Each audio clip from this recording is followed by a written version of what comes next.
permanente, que son cursos de actualización y también sirve a su vez de confraternizar con otros hermanos sacerdotes y por otra parte pues también repasar los estudios de la filosofía y de la teología. Muy bien, bueno, ya lo tendremos la próxima semana, pero siempre es un gusto estar con usted también, padre. Bueno, hay una cosa de la que la gente ha estado hablando y muchos quieren saber, ¿no? Esto del año de la misericordia. ¿Cómo funciona? Porque quizá tenga que preguntárselo de esta manera. Se habla, por ejemplo, de esta puerta que habló el Papa Francisco, que es entiendo, un símbolo de lo que significa, pero ¿en qué consiste y cómo se puede lograr estas indulgencias? Sí, el Papa Francisco ha decretado para toda la Iglesia, para todos los católicos, desde noviembre del año pasado hasta noviembre de este año, lo ha llamado el Año Santo de la Misericordia. Entiendo personalmente, el símbolo de todo esto es como que Dios está dando unas campanadas, llamando a sus hijos al perdón, a la conversión, a recibir su ternura del Padre Dios. Es un Padre bueno, no es un Padre malo, es un Padre que quiere escuchar a sus hijos y quiere que sus hijos se le acerquen a Él como un niño. Para ello ha determinado, por ejemplo, que en cada región, cada obispo en su iglesia determine los modos cómo pueda recibir esa ayuda espiritual, esa cercanía de Dios y ese perdón de sus pecados, facilitándoles, ¿no?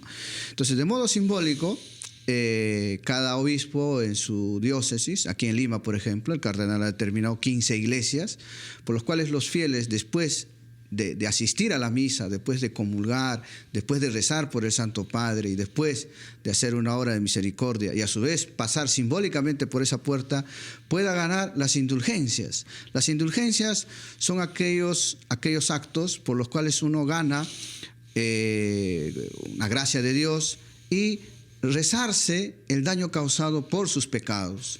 El hecho de pasar por la puerta no significa de que se te perdona tus pecados ya son perdonados en la confesión.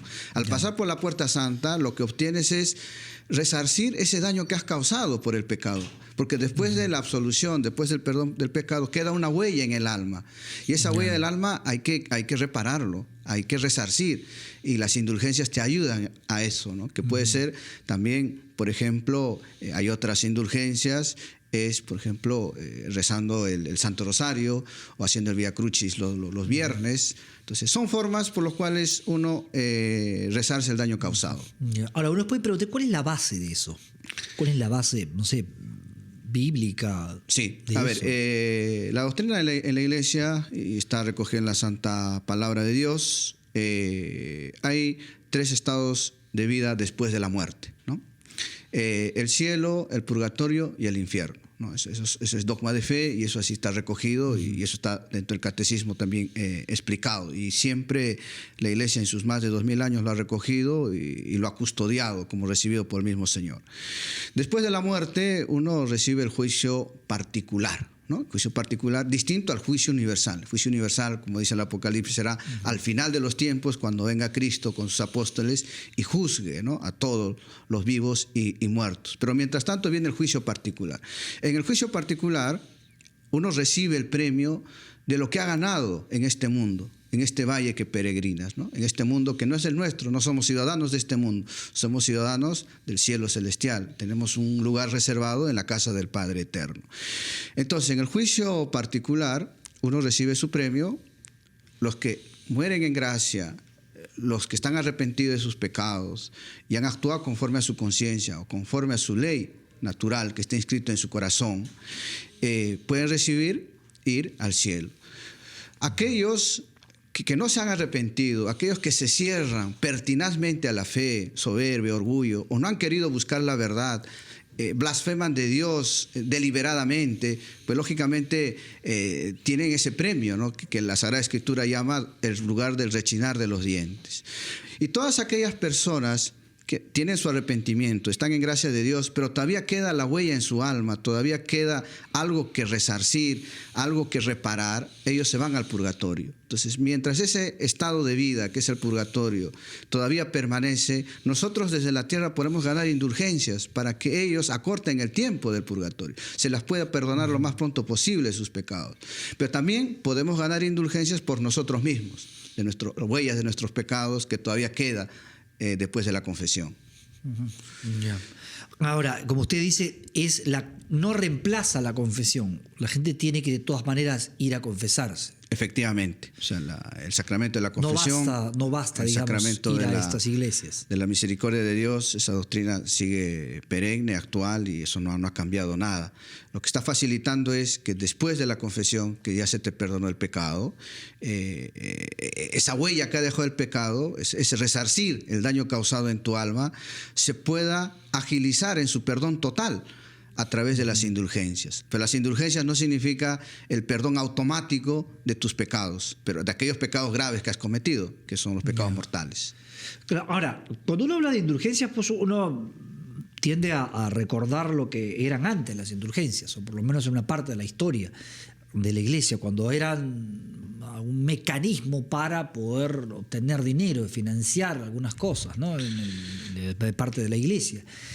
Eso ha quedado, digamos, en la mente de mucha gente, ¿no? Como una cosa administrativa inventada con otros fines. Sí, si hacemos un poco de historia, nos remontamos a la época de Lutero, de ahí nace el protestantismo. Y se aparta justamente protesta, en parte por eso, ¿no? En parte por el tema de las indulgencias, que se dio unos abusos por ciertos eclesiásticos que cobraban por dar indulgencias. Y uno de los motivos que justifica Lutero mismo porque se aparta de la iglesia, protesta de estos hechos, ¿no? Pues estos abusos llevaron inmediatamente a la celebración de un concilio, el Concilio de Trento. Se estudió y se estipuló claramente desde entonces de que bajo ningún motivo, bajo ninguna circunstancia se debería cobrar por las indulgencias, ¿no? Es gratuito, la gracia de Dios no se cobra, ¿no? Lo que has recibido gratis, dadlo gratis. Claro. Bueno, ¿y cómo va? En Lima, uno dónde puede saber cuáles son las iglesias, por ejemplo? Así rápidamente les puedo aconsejar que entren a la página web del Arzobispado de Lima. Ahí van a encontrar la relación de las iglesias, que son 15 iglesias. Yo puedo decir algunas que me recuerdo en este momento. La Catedral de Lima es uno de ellos. La iglesia de San Pedro, que está en el Cercado de Lima. La iglesia María Auxiliadora, que está en la avenida Brasil. La iglesia de Sagrado Corazón de Jesús, que está en Barranco. La iglesia Nuestra Señora de Fátima, que está en Miraflores. El Santuario de la Divina Misericordia, que está en Avenida Caminos del Inca, en Surco, ¿no? Son algunas que en este momento me recuerdo. Y en las otras ciudades del país, eso depende, claro, del obispo. Imagino que uno va a su parroquia y ahí se entera si. Sí, ¿no? efectivamente. Son, ¿no? En cada lugar, cada obispo determina las iglesias. Aquí en Lima son 5. Hay otra iglesia en Manchay y la iglesia de San Pedro en Chorrillos, y también el santuario de las Nazarenas, que está en la avenida Tacna. Son lugares en los cuales pues puedes. Y eso va a ser ganar durante todo el año. Durante todo el año santo de la misericordia, que va a durar hasta noviembre de este año. ¿Y cómo está? ¿La gente está reaccionando por lo que usted ha visto? Sí, ¿la gente está yendo? Por supuesto, veo que sobre todo en redes sociales y también en la labor pastoral de cada parroquia se están organizando los catequistas, los movimientos eclesiales, las hermandades, los mismos fieles. Seguramente en estos días se va a profundizar más y se va a ejecutar las indicaciones que el cardenal Juan Luis Cipriani, a través de su carta pastoral, Jubileo Extraordinario de la Misericordia, pues ha dado algunas indicaciones, sugerencias para su aplicación. ¿Y esto es una cosa novedosa, digamos? ¿Esto es una cosa que ha, no digo que haya aparecido, pero que, digamos, se haya reeditado con el Papa Francisco? No, es una costumbre de la Iglesia cada cierto tiempo, por una fecha importante o por un tema importante, los papas determinan un jubileo, ¿no? Entonces recordemos pues el jubileo, por ejemplo, de los 2000 años de la era cristiana que el Papa Juan Pablo II convocó, ¿no? Y luego hay jubileos también que cada iglesia particular puede determinar y celebrar. Nosotros años atrás celebramos un jubileo, por ejemplo, por los 450 años de Santo Toribio de Mogrovejo, ¿no? Entonces son momentos especiales, son momentos de gracia que Dios pues se acerca a sus fieles cristianos. Muy bien, bueno, vamos a hacer la pausa en el programa, padre, y luego vamos a regresar para tener la segunda parte del programa que tiene que ver ya con un mensaje del Papa Francisco. Regresamos con eso.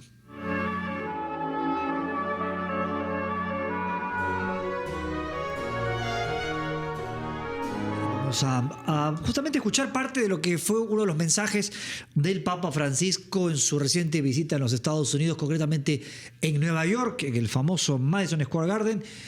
Vamos de inmediato con eso entonces. En las grandes ciudades, bajo el ruido del tránsito, bajo el ritmo del cambio, quedan silenciados tantos rostros por no tener derecho a ciudadanía, no tener derecho a ser parte de la ciudad. Los extranjeros, sus hijos y no solo, que no logran la escolarización, los privados de seguro médico, los sin techo, los ancianos solos, quedando al borde de nuestras calles, en nuestras veredas, en un anonimato ensordecedor.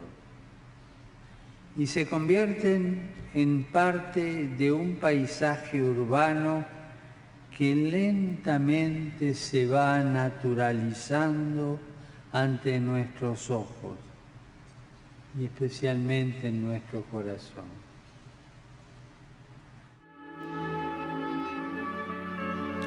Bueno, ahí teníamos al Papa, me parece muy interesante que hable cómo a veces nuestra indiferencia hace que aquellos que de pronto están en una situación de desventaja, por ejemplo, migrantes que no tienen los papeles, terminan siendo parte de un paisaje al que nos acostumbramos. No nos importa integrarlos, por decir de alguna manera. Y si los acogemos, le damos papeles, tampoco los integramos. Ok, sí, está bien, estás acá, pero a un costado.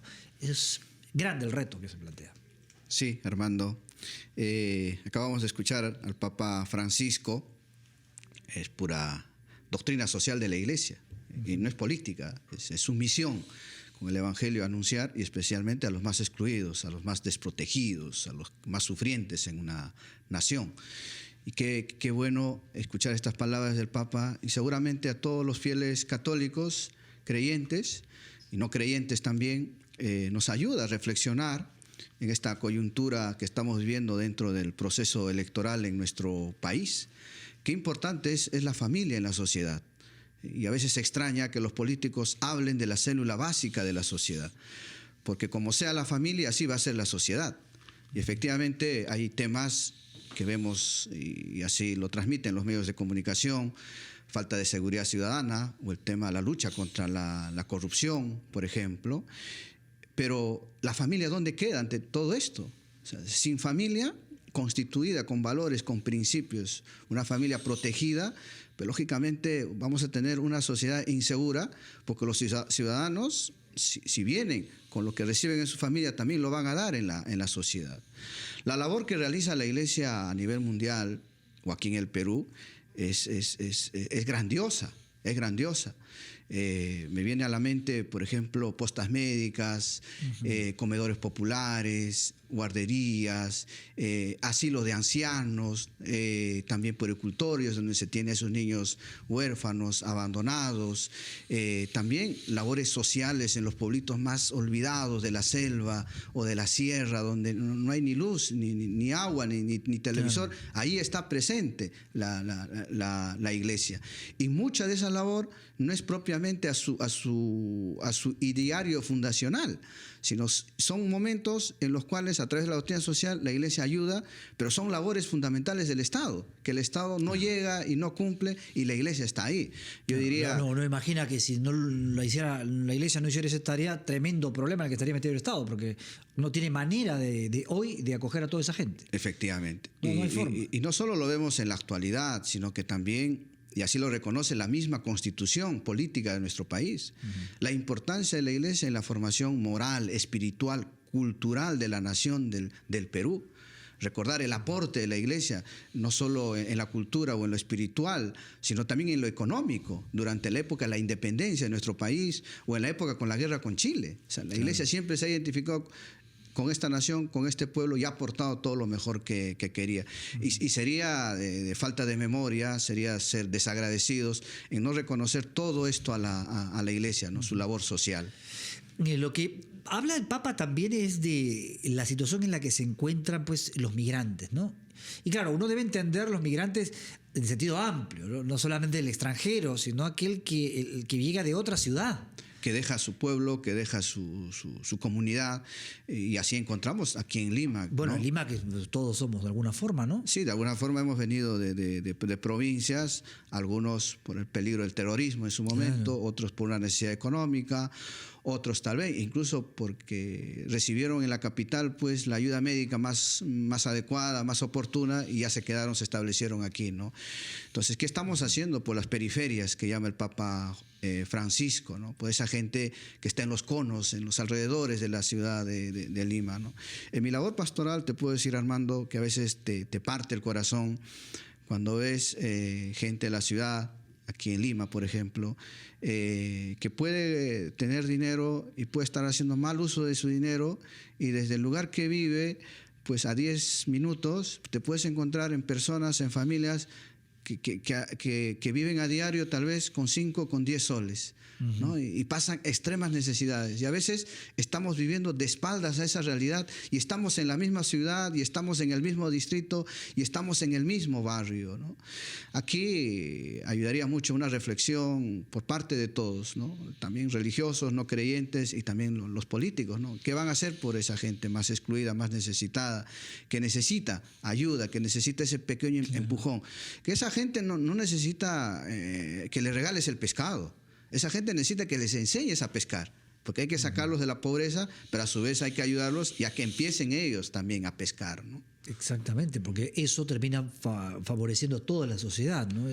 No se puede seguir un modelo en el que los que no son de la ciudad tengan que estar marginados, ¿no? Así es. Hay que promover, ¿no? Hay que promover la dignidad de la persona humana, no hay que degradarlo, ¿no? Yo llevo una cierta temporada, un par de meses, profundizando y estudiando todo el tema, por ejemplo, de la ideología de género, ¿no?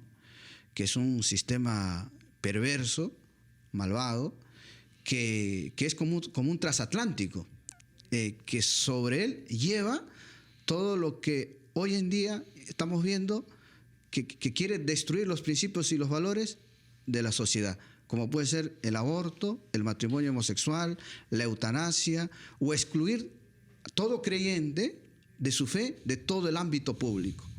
Pero no es, digamos, no es eso solamente, eso, digamos, yo tenía entendido que además busca que quienes están en cierta desventaja en algunos quehaceres, como que las mujeres en algunos quehaceres tengan, digamos, la igualdad de condiciones que los hombres. Sí, efectivamente, la igualdad entre varón y mujer, por ejemplo, ¿no? Pero en la identidad no. O sea, hay varón y mujer. Hay una complementariedad. La ideología de género, ¿qué es lo que promueve? Desconoce la naturaleza humana.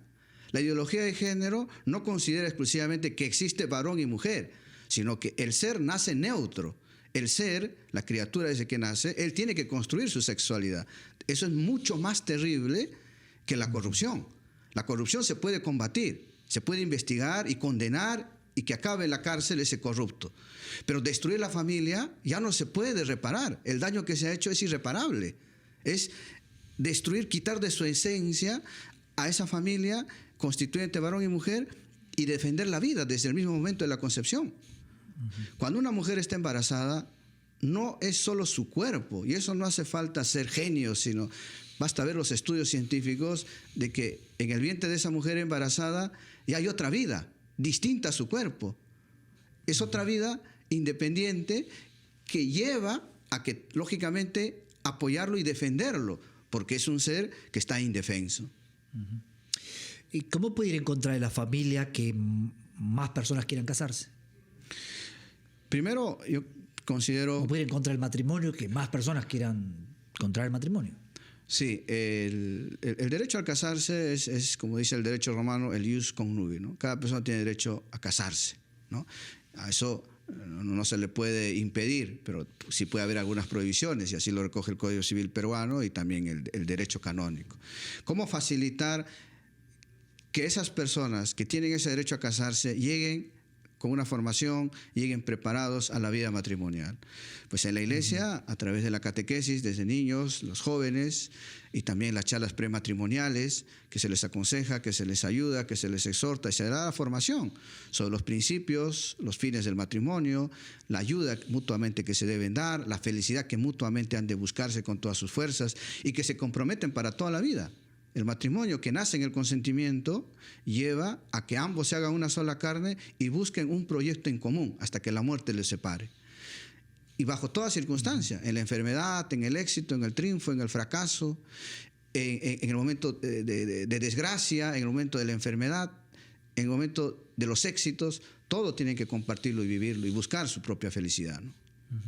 Bueno, ahora, otra cosa que nos deja lo del Papa es me parece, y insisto, esta indiferencia, ¿no? La indiferencia que da el simplemente no reconocerle al otro que tiene mucho que aportar. Es como decirle estamos completos, ¿no? Y si vienes es solamente para darte algún tipo de asistencia y etcétera, te ayudo, pero estamos completos, ¿no?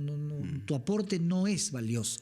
Y durante mucho tiempo ese ha sido un error, por ejemplo en el caso de Lima, ¿no? Un error tremendo, ¿no? Porque hemos obviado a gente que realmente mueve la economía y que produce muchos bienes y que finalmente son los que nos dan el bienestar a todos.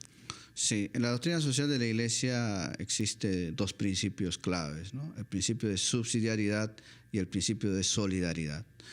Subsidiariedad es aquel principio en el que tiene la responsabilidad de dar y no puede llegar, subsidiariamente le puede ayudar a alguien, ¿no? Si el Estado no llega, subsidiariamente la Iglesia le ayuda, pero es su responsabilidad del Estado. Y solidaridad no es tu obligación, pero sí estás en la capacidad de dar. Tienes que darlo, tienes que ser solidario con los más necesitados. En el conjunto de la sociedad nadie sobra, todos aportan, ¿no? Con su cultura, con su espiritualidad, con su religión, con sus dones, con sus carismas. Hay que contar con todos. Y si todos suman, si todos aportamos como una hormiguita, vemos los éxitos, pues seríamos una gran nación, un gran país. Pero hay que sacudirse de la soberbia, del orgullo, de la vanagloria, del decir yo lo puedo todo, del autosuficiente, del dueño de la verdad. Hay que sacudirse de eso. Hay que ser humildes y sencillos, como dice el Papa Francisco. En la medida que tú bajas hasta el suelo, o sea, aterrizas, vas a poder apreciar y entregarte más a los demás. Pero si vas a volar por arriba, haciendo de la vista gorda de lo que está pasando abajo, en los más necesitados, los más excluidos, pues lógicamente vas a ser un ser que te estás apartando, tú te estás excluyendo, tú no quieres contar con los demás, pero sin embargo estás llamado a contar con todos, porque todos sumamos. Muy bien, padre. Bueno, muchas gracias por estar con nosotros. Sí, muy Siempre bien, es un gusto. Armando, y para nuestros oyentes decirles pues que ya tenemos fecha para la Marcha por la Vida de este año. Ajá, ¿cuándo va a ser? El sábado 12 de marzo a las 3 de la tarde, punto de concentración, la Avenida Brasil con la Javier Prado. Ya se lleva trabajando meses con los movimientos, las hermandades, con los hermanos cristianos, evangélicos y también con gente no creyente, porque defender la vida no es un tema exclusivo de la Iglesia Católica, sino que es un tema de humanidad, ¿no? Quedan todos invitados, prepárense. Y ya tendremos tiempo para seguir hablando de eso. Gracias, padre, por estar con nosotros. Dios lo bendiga. Un gusto tenerlo, el padre Buen Luis fin de Gaspar. semana. Buen fin de semana para usted también. Y a ustedes, amigos, por supuesto, buen fin de semana, siempre en la compañía de RPP. Nos encontramos el próximo sábado.